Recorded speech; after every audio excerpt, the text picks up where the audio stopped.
In today's video, I'm going to teach you how to set up Skype for Business. First, let's get the app open, sign into your computer using your school or work credentials like you normally do. Click the Windows icon in the bottom left corner of your screen to open the Start menu. Scroll through your apps and open Skype for Business. If you prefer, you can also type the app name into the search box to find it faster. When Skype for Business opens, you'll see the sign in window. Enter the username provided by your school or organization and click Sign In.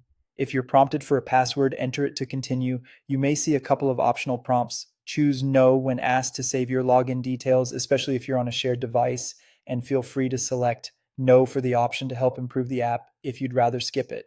Next, let's configure your settings so your camera and microphone work properly. Click the gear icon to open settings, then go to Tools. Open video device settings and pick the camera you want to use, such as the front or rear camera if your device has more than one. You should see a live preview. Make sure you're centered, your lighting looks good, and the image is clear. If the preview looks dark, adjust your lighting or angle until it's comfortable. Now set up your audio. Go to Audio Device Settings and select your preferred microphone, whether that's a USB headset or the built-in mic. Speak at a normal level and watch the level meter. Adjust the volume slider so your voice is captured clearly without peaking. Headsets usually reduce background noise and give you more consistent sound. When you're happy with your setup, click OK to save. You can minimize the app for a moment if you need to organize your desktop.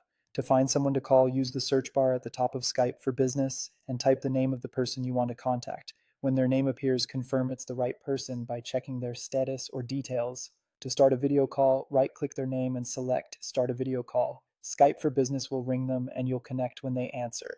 During the call, use the on-screen controls to mute or unmute your microphone. Turn your video on or off, share your screen for demos or slides, and manage the call.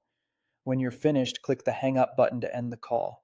You've successfully set up and used Skype for Business for a video call. If you found this tutorial helpful, don't forget to like this video and subscribe to my channel for more Skype tips and tutorials.